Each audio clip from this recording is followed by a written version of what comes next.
years improving the PlayStation controller, from the very first controller in 1994 for the PlayStation 1, all the way to the newest DualSense controller for the PlayStation 5.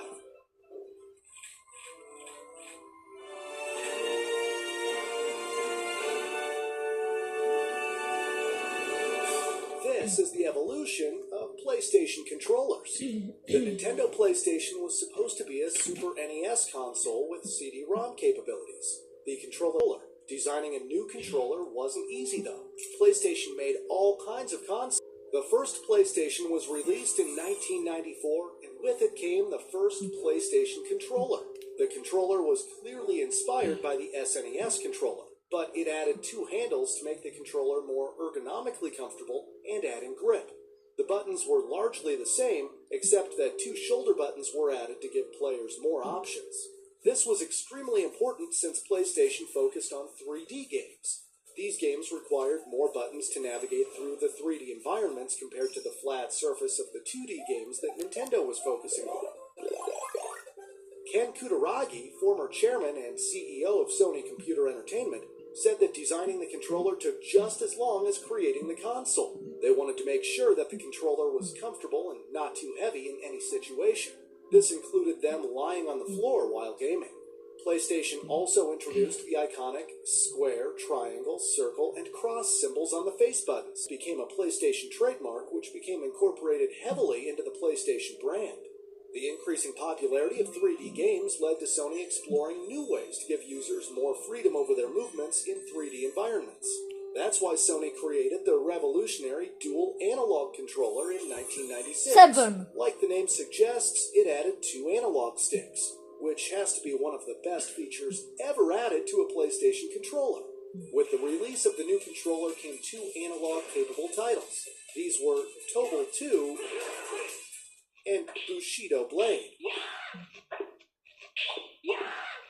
At the time, though, these analog sticks were seen as odd, and Sony added a button that would allow the user to turn off the analog functionality.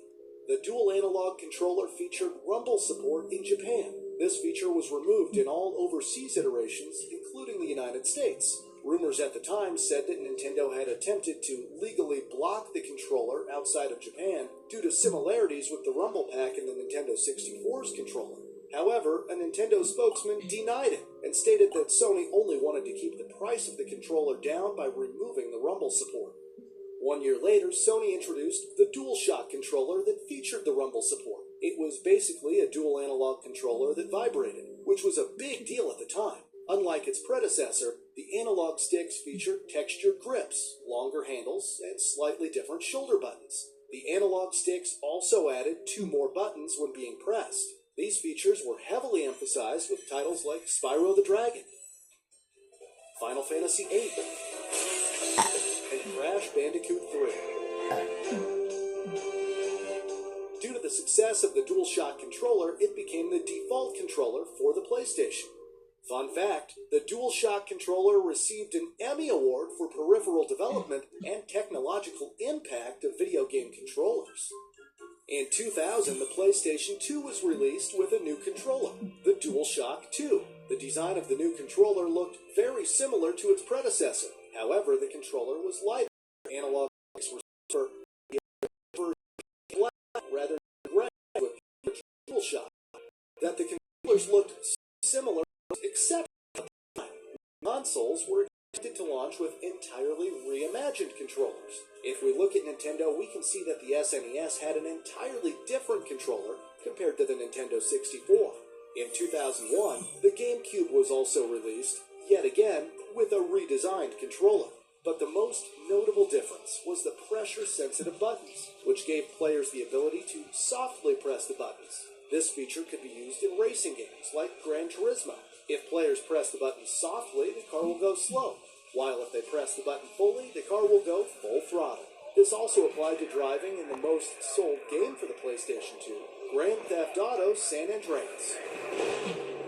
But the pressure sensitivity could also be used for shooting and aiming mechanics in Metal Gear Solid 2. For example, when players press the button lightly, they hold up the gun without shooting. In 2005, the play named the Boomerang wasn't well received, though.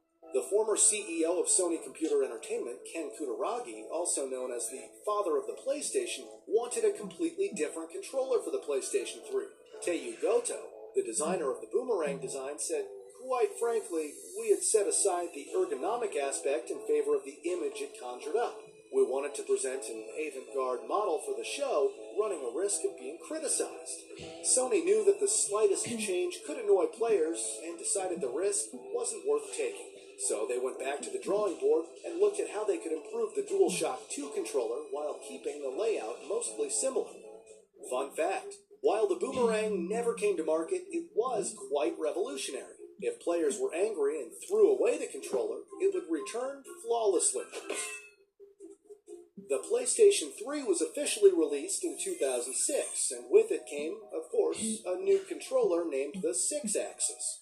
Its design is an evolution of the DualShock 2, retaining pressure-sensitive buttons, layout, and basic shape. The most notable change was that it was the first wireless PlayStation controller. It also had other improvements, like the redesigned shoulder triggers, and the pressure sensitivity of the analog sticks was increased. It also didn't have the option to turn analog off, and instead had a button that allows access to the system menu. The name 6-axis refers to the motion sensing technology that was supposed to offer the controller 6 degrees of motion freedom. However, the motion feature was mostly a gimmick. Only a few games used the feature, including Ratchet & Clank, Grand Theft Auto 5, and Journey. Sony continually keeps improving their controllers, similar to what I'm trying to do with these animations on this channel. Please consider becoming a supporter on Patreon so we can make more quality, educative animations.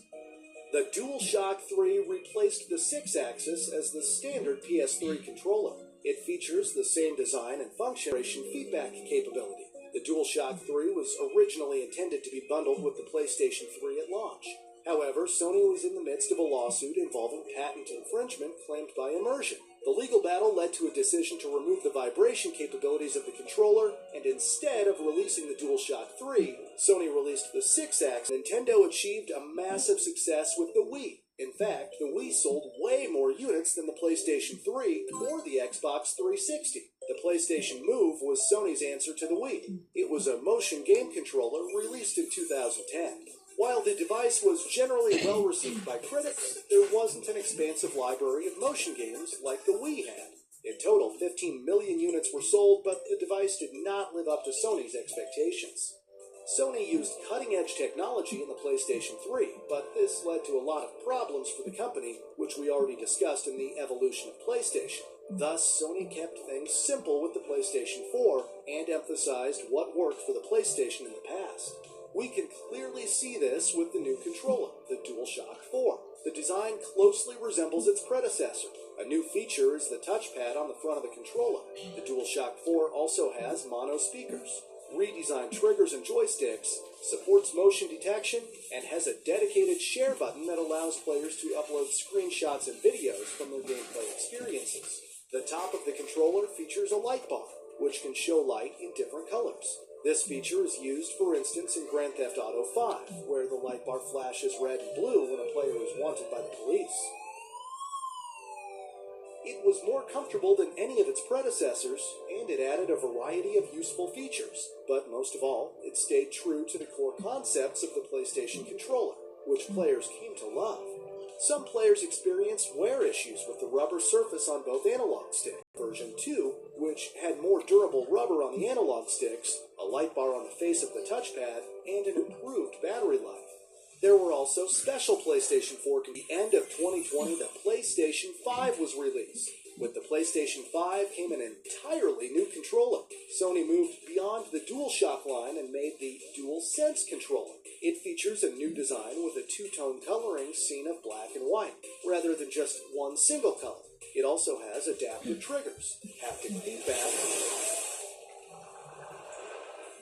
and a USB-C port for faster charging. Oh, and it has a built-in mic, which is an evolution from people asking, "Anyone have a mic?" to, "I know you have a mic." The new features make a notable difference to its predecessors, and continue to provide a great gaming experience.